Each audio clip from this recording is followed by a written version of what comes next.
This is George Dionne of the Rock is George podcast, and this is a KNAC.com exclusive interview with vocalist Todd Michael Hall of the heavy metal act RIOT V.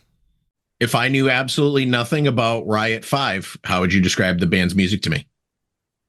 I usually tell people it's power metal. It's basically melodic, old school heavy metal. You have a new album coming out. It's actually the 17th album, if you include RIOT's earlier years. It comes out through Atomic Fire Records. It's called Mean Streets. Comes out on April 12th. Fantastic album. I listened to it for the last few days. I really enjoyed it. From what I understand, it was originally set to be released in February. Why was there a pushback? I have no idea. I must be low enough on the communication chain that, basically Donnie, our bass player, he's the one that deals directly with the record label, and every now and then I'll get copied on email, but he just told me, they're pushing it back. I'm like, why? This is so annoying, and he's, I don't even know what, no one even told me again. If I were going to venture a guess, knowing kind of how record labels work and everything, and also some notion of, them joining up with somebody else, is that maybe they just reach a point where they're all of a sudden like, you know what?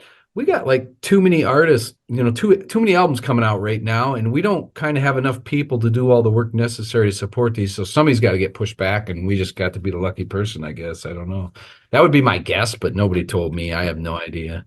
There was a press release, something about, well, it sold so well in pre-sale, we had to push it back, and that didn't make any sense to me. So maybe somebody believed that. Probably has more to do with their merger with another company. That's what I'm guessing. Yeah. It was, I just, actually, I just wish then they would have just pushed everything back, but to release the first lyric video and then say, oh, by the way, whatever, shit happens, right? Have you guys been sitting on this album for a bit, like maybe from pandemic times? Well, in a way, yes, we have, because the majority of the songs I worked on before the pandemic. And then when the pandemic hit, everybody, I think it was almost like somebody hit a major pause button. We definitely didn't want us, Mike and Donnie definitely didn't want to release something during the pandemic, so we couldn't support it. Even in 21, there really wasn't a lot of motivation to release something because nobody was really touring. And then, after that, you get around to it and stuff just takes you longer. There were a few songs we wrestled with a bit to get them right. We reached a point where, like, I was actually done recording everything by January of last year. And then we ended up getting it mixed, and we ended up deciding we didn't like the drum sound. And so we went back, we sent Frank back into a studio to re-record all the drums. And then we had a second mix of the album with a different guy. And we gave him a shot. He wasn't originally the person that we thought, but we didn't really like that either. So then we ended up with Bruno and had a third mix. So yeah, we wasted a lot of time with that. And then I think we had it done by September, but or maybe even August. But even then, now the record label gets it, and they, so a lot of it's just like everything takes so long. Like vinyls, last I had heard, to get vinyls is like 6 months, and maybe it's faster than that now, but so it just takes a while to put everything in motion. That's for sure.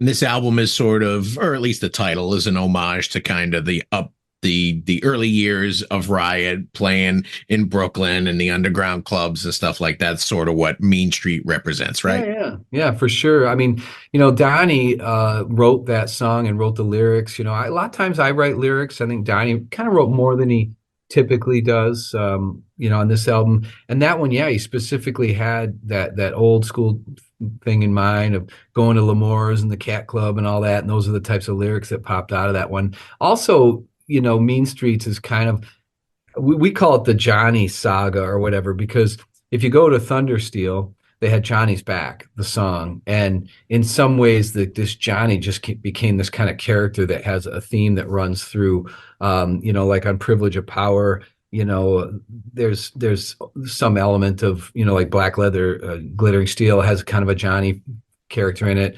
Even Immortal Soul has Still Your Man, which is kind of, I am still your man, and if you look at Unleash the Fire, Metal Warrior kind of was. And if you look at Armor of Light, really Angel's Thunder, Devil's Rain was. And So it's kind of like, and so now we have Mean Streets. So it's like, I don't know, Donnie, that's Donnie's thing. He just likes to write like a Johnny inspired song every time. And that's kind of what Mean Streets is about too. Well, isn't that where your single High Noon goes to? It's kind of a callback to On the Wings of Eagles from Thundersteel and a couple other songs. Riot's written about plenty of Western events. Yeah, yeah, for sure. I mean, really, the reason that Donnie ended up kind of in the band is because Mark Reale many, many years ago, he had this fascination with the Southwest and with Texas and everything, and he wanted to go live in Texas during the winter. And there was a record label rep or something that knew Donnie and knew Mark, and Mark was looking for somebody to jam with. And he's like, "Do you know any bands or whatever? I'd like to just jam, while I'm down here." And that was God, that was like early 80s. I don't know, it was a long time ago. And so that's how Donnie and Mark really got hooked up. And so they were playing together and jamming together like quite a few years. I mean, at least 5 years or so before Thundersteel got released in '88. So like some of the songs that Donnie and Mark worked on together came out in like Born in America. And when Donnie first got in the band, Rhett was still the singer and stuff like that. So because of that, yeah, I mean, I think there's always been that fascination. And you look at Fire Down Under, you had the song Outlaw, and I don't know. I think it's whether it's I don't know how conscious it is, but there tends to be a wink back to the to that heritage. I mean, if you look at Unleash the Fire, we had Return of the Outlaw, a song that I wrote the lyrics for, and so yeah, there's definitely an element to that. And I think with High Noon, that's kind of what Donnie was going for, that whole love of the desert Southwest and that sort of thing, but a bit heavier, I guess, than an earlier Riot song because it's pretty fast. It's a pretty aggressive song. But yeah, definitely there's a fascination with that sort of thing when you look at all the different songs, Gunfighter and everything. I mean, it's in all the eras, you know what I mean? And I mean, that's sort of the purpose that Riot V still continues, is sort of the honor the memory of founder Mark Reale, right?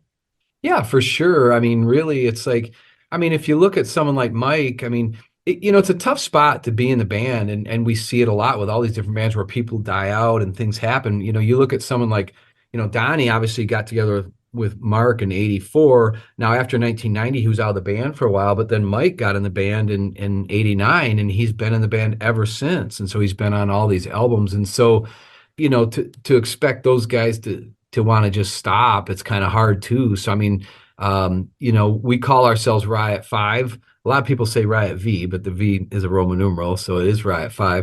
But a lot of people just say Riot. When at concerts and people start screaming our name, they just say Riot, Riot. They don't say Riot V. So I mean, so in that regard, we are Riot. But yeah, we put the five on there out of respect for Mark, or I didn't. I mean, they did. Obviously, it was Riot V before I kind of got in, so to speak, or it was me getting in when that was happening. But I've been in a little over 10 years now, which is hard to believe. I've been in there, I think, longer than any other singer at this point, maybe except Mike DeMeo, I don't know. But I think what it is that when you look at someone like Donnie being a principal writer, and Donnie really, his writing really came to fore, like say on Thundersteel, the first album where he had a lot of the writing credits. And so consequently, we're going to always keep that kind of heritage, I think. But then Donnie, he was always a big Riot fan before he ever even met Mark. So originally when they told him, "Hey, Mark's looking for," he was like, "Really?" Like Mark was a hero to him. And he loved all that old school stuff, and the magic that they had. It's amazing how the songs work together. I mean, to me, Warrior off of the first album is one of the big songs that we play every time we play out. So it's Thundersteel, and so is Swords and Tequila. It's like those are the ones where we always want to mix up the set. I don't want to play the same stuff, but there are some that you just can't take out of the set list, and those are those ones that are kind of like that, man. You just can't not play them, And what's interesting is how well they all kind of fit together. There's like this, I don't know. That's the one thing about Mark, is he was a little bit chameleon-like, in that when he got different musicians, he would alter his writing style to more fit them, and you could see that for sure. There's no more obvious thing with that when you make the transition to Rhett Forrester, and all of a sudden they get a lot more bluesy vibe on their stuff, So The latest single from Mean Streets is "Feel the Fire." Is this another one that Donnie wrote? It sure is. Yeah, yeah. And he, on that one, that was actually when we were talking to the record label, we're like, we think we want maybe this one for the lead single, but they really wanted like a fast pounder, so that's why they did High Noon. But I think for us, if you look at Riot's history, you got Sign of the Crimson Times, Sign of the Crimson Storm, and you've got Metal Soldiers, and these are the ones that have more of that dun dun dun kind of. We call them a mid-level, mid-tempo, a plotter or whatever we call them. And even we had Caught in the Witch's Eye on the last album, stuff like that. And I would put this song in that realm. It almost has like a bit of a Judas Priest vibe or whatever. And I think the reason we liked it is we thought, you know, to me, like you've got these hardcore Riot fans, right? And a hardcore Riot fan, if you're really a hardcore Riot fan, first of all, you expect some amount of diversity because the band is a little bit diverse. But if you're not a hardcore Riot fan, we thought maybe a song like Feel the Fire would be more accessible to more people that, if you got Judas Priest fans and stuff that really have never heard Riot, maybe something like that's more accessible to them than something poundy metal, but who knows? I will tell you, my brother Rick, he always laughs at me because even on my solo albums, I debate, should I do this song? And he's like, Todd, you really realize it just doesn't matter, because in the end, it's like, six of one. That's what always cracks me up because you talk to people, what's your favorite song on the album? And everybody picks something different. It's very rare that everybody picks the same song as the favorite. So yeah, so in a way, don't overthink it, just put something out. But yeah, we really like the energy. I love the kind of heavy, aggressive energy of it, catchy chorus and stuff. But it's tough. I'll tell you, when you work on the songs and work on them over years like we do, yeah, you reach a point where you can't even have perspective on it. I'm struggling like with my next solo album. I'm sitting there listening to songs. I'm like, is it as good as the last one? I mean, I don't, I have to go to friends and be like, listen to this for the first time. Tell me what you think, because once you're so close to something, you just can't be objective anymore. One of the songs that caught my ear, only because I recently watched the movie for the first time, was Mortal Eyes. And that sort of has a call back to Somewhere in Time, starring Christopher Reeve and Jane Seymour. Quite the weird movie. Yeah. Was this another Donnie one, or did you have a little hand in that? Yeah, that was another Donnie one too. Yeah, it was funny. When we started preparing this album, a lot of times what Donnie will do is just send me music. But he had quite a few songs where he had some lyrics and melodies and stuff kind of already written. That one was funny. He and I really had to go around on it because like every singer's got their range, right? Where that's their sweet spot. And Donnie, he can sing a little bit, but but he certainly doesn't have a range similar to mine. So what was funny is when he sends over the song, he'll start singing it and like he comes out with this melody, but then when I sing it, it sounds kind of low and no energy. And then when I try to raise it up, if I raise it up an octave, it's like too high. It's in the stratosphere. So that was one of those ones where we really had to play around a lot with where to place, the melody and how to adjust the melody. But yeah, that was one that Donnie, his mom really loved the movie Somewhere in Time, and so he came up with that idea of trying to write a song. And to me, that's it's a little bit of a sleeper song for me in the sense that when we were writing it originally, I remember we like. Do or die. I remember thinking, this is okay. But man, once it was all done and we stacked some harmonies on there and stuff, the chorus became, really brightened it up. I just really liked the chorus. And then verse wise, I think the melodies are just great. She says she rises from my dream. It's a great melody. So yeah, it's kind of a fun song.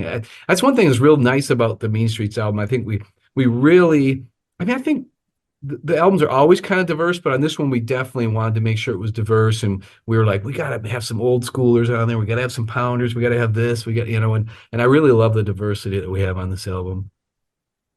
That's everybody's mom's favorite movie, by the way. Isn't it? Yeah. Oh, no. Well, Jane Seymour is so beautiful, and certainly Christopher Reeves is not bad to look at too. So, what the heck, the It's time just love story. It's such a long movie, though. It's so way too long.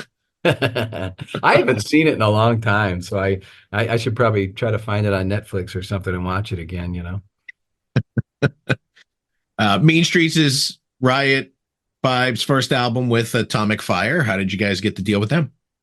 Well, really, it's kind of an offshoot because we were on Nuclear Blast, and what happened with Nuclear Blast is when they, granted, I'm hearing this through Donnie, so I mean I don't know things so firsthand, but the way it was explained to me is that when Nuclear Blast sold, there was this that some about Nuclear Blast wanted to focus a little more on digital, but there were people like that wanted to continue to focus on more physical. Vinyls and CDs and stuff. And then that was what became effectively Atomic Fire. And then there was this kind of agreement between Atomic Fire and Nuclear Blast that basically if people wanted to go to Atomic Fire, they could and stuff like that. And because we had another album on the contract anyway. So I think for us, we kind of viewed it as kind of somewhat of a lateral move, so to speak. Like Atomic Fire was just, it was almost like a continuation of the Nuclear Blast thing in our mind, because the guy that had signed us, Marcus, he was going to be at Atomic and all that. So that's kind of how we ended up there. And they've certainly presented this album spectacularly between CDs and vinyls. You got several different colors, and obviously the album artwork with the recurring white seal on the cover. Yeah, yeah. The vicious baby seal. We've tried to make the seal cub a little more menacing over the years. Actually, there's like a we have a new the artist. I forgot what the artist's name is because Donnie's the one who dealt with him, but he's got like an image head seal that's I'd love to make a t-shirt of it because it's kind of like the way the eyes and stuff are. It looks more menacing instead of so cute, like Japanese anime or something, which but yeah, the seal. I think it's what we did with the last album is the seal started it turned into a gang, so there was like five seals. Now there's more than one seal, and now it's a biker gang. And I think the whole notion with the biker gang is like we really didn't have an album title until we had all the songs, and we tend to like to pick a song that is. And so it was kind of like, oh, which song do you think? And it was like, I think Mean Streets would be a good title for it. And then I think that's when the album cover, Donnie's like, well, how about we have a kind of a seal gang on motorcycles and whatnot have you. Actually, there's a female seal. I mean, I don't know if you noticed, but on the back of the motorcycle, there's a female seal. So actually when she was first made, he had her kind of maked up and the way the whisker, and I told Donnie, I'm like, I don't know, she looks a little more like a cat or something. You got to make her look a little more like a seal. So yeah, I mean, it almost borders on ridiculous, but there's an element of it that's tongue in cheek, but at the same time, that's our mascot, and that's what we run with. So Shortly after the release of Mean Streets, you guys are going to be heading out to Europe for the Mean Streets tour, May 8th through the 19th. How many new songs do you plan on playing in the set list? We've been discussing that a lot. We're hoping to play like four songs, at least four songs off the new album. One of the things that's tough for us is just, like you said, 17th album. I mean, there's just so many songs. It's really hard to make everyone happy. And then, like I said earlier, there's certain ones you feel like you can't take out. We tend to be really fully steeped in what I would call the power metal side of Riot. So we tend to have quite a bit of that, but we throw in some old schoolers with like Warrior and usually Swords and Tequila and Road Racing and stuff like that. But yeah, I think for this one, I'm pushing Donnie. Like everybody in the band's like, first of all, we kind of want to mix it up. There's some things we feel like we've been doing that for a few years. Let's let's change it out or whatever have you. And but we're also looking at trying to say like let's have half the set be Riot 5. So my goal is to maybe have 3 songs off Unleashed, 3 songs off Armor, and 4 songs off of Mean Streets. So that's kind of the goal. I don't know exactly if it'll come out that way, but we usually play about 19 or 20 songs in a live set, and actually we almost always throw in a couple extra because that's just how we roll. We can't not play. The funny thing about us is we'll all be like, oh, I'm so tired, like I didn't get any sleep and this and that. And then when you get to the show and the people have energy and you get to the end of the show and you're like, you want to play a couple more? Okay. So and that's what we live for, really. The live shows where people can come out and getting to play for people. We're starting the tour in Warsaw, Poland, which will be the first time I've ever been there. So it'll be kind of fun. And, it's hard because you got to try to balance the tour between, your back at home life, situations and stuff. So it's hard to line up like a 3-month tour or something, So I think for us, we're starting with that and then supposed to go to Japan maybe in July.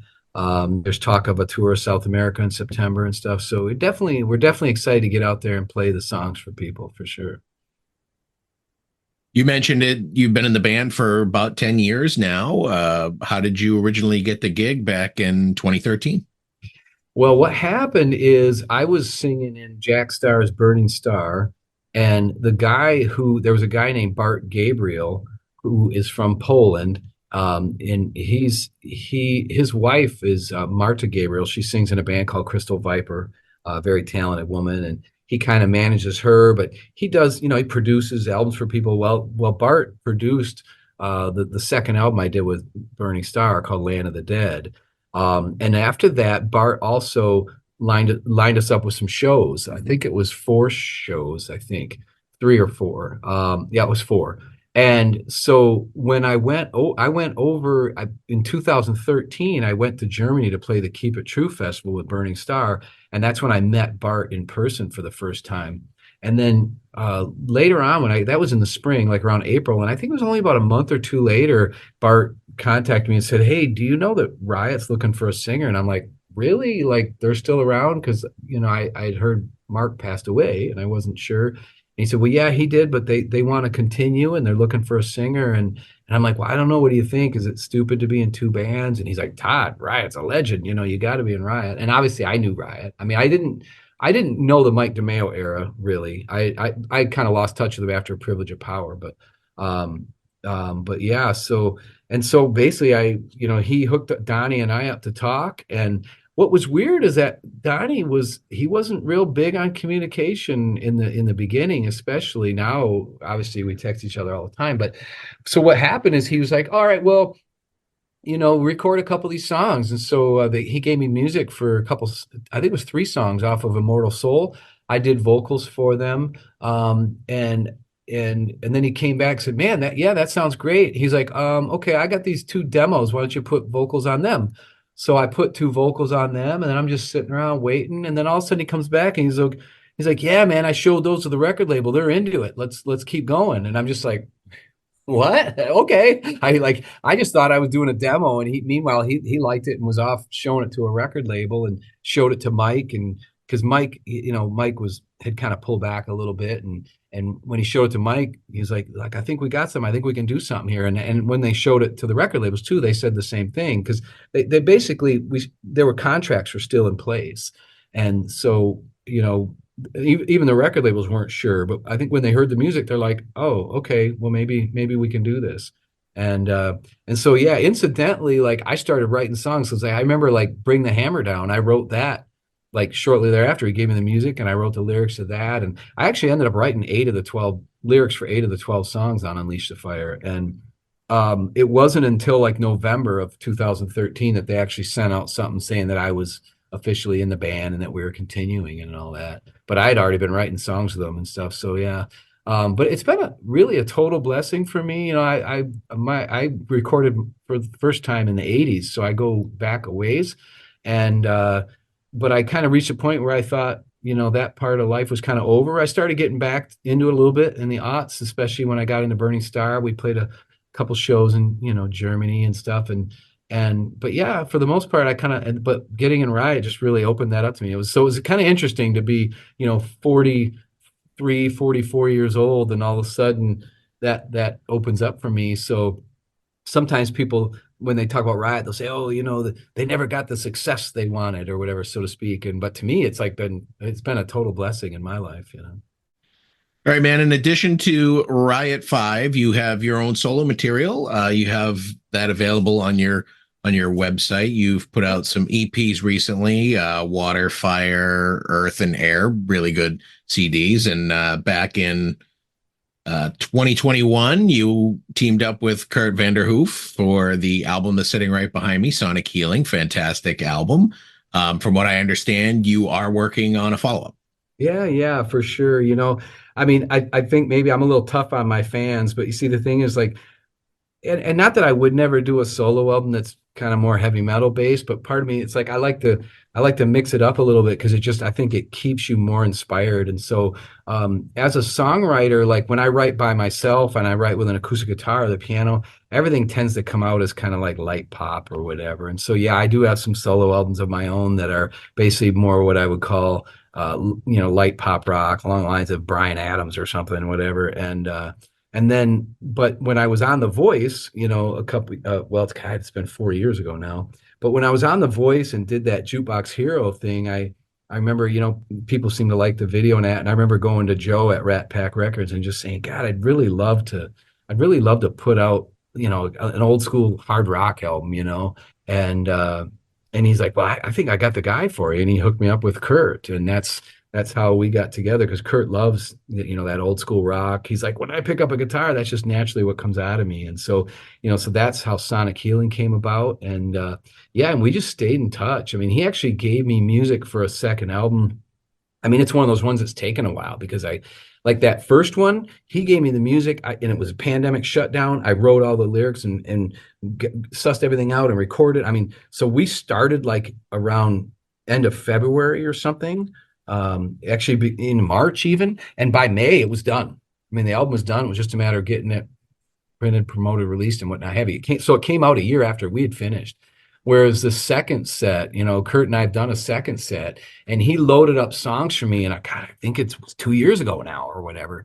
And then I had all the lyrics, and it took me so he produced the music inside of 2 weeks, and it took me about 3 or 4 months to get lyrics and vocal melodies written for all of it because it wasn't pandemic shutdown. I was working, I was busy, shows with whatever. And so I got that done. And then he and I got together and finally agreed on some final arrangements. And so I went back and re-recorded all the vocals, but I couldn't do it right away. I had a little bit of throat trouble there for a minute. And then when Riot and I started playing up again, and then after that, I had to record the Riot album. I had to get that one done first. And it's like, man, everything just takes so long. And then Kurt's busy touring and this and that. So it's like, yeah, so but it is finally done. The mix is all done, and now I just have the time of putting together.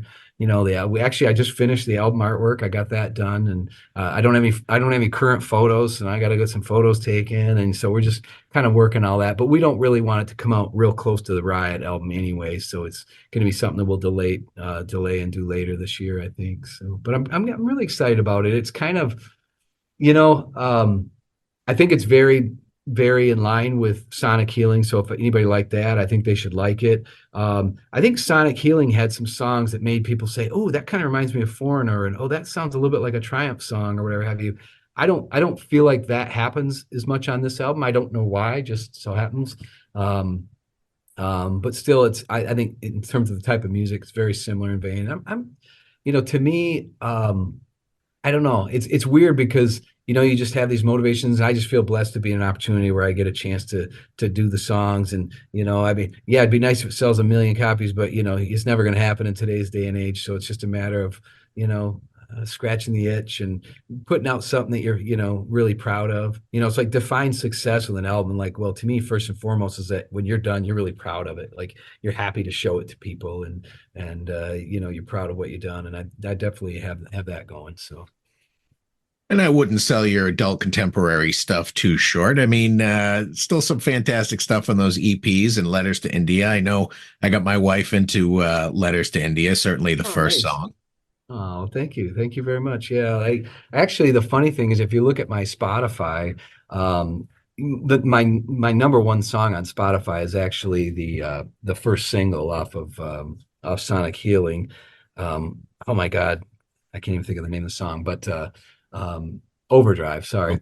But my second, not that I have tons of Spotify people, but my second most listened to song that I see through my digital publishing and all that is The Best I Can off of the Letters from India CD. So yeah, so it's got some good stuff on it.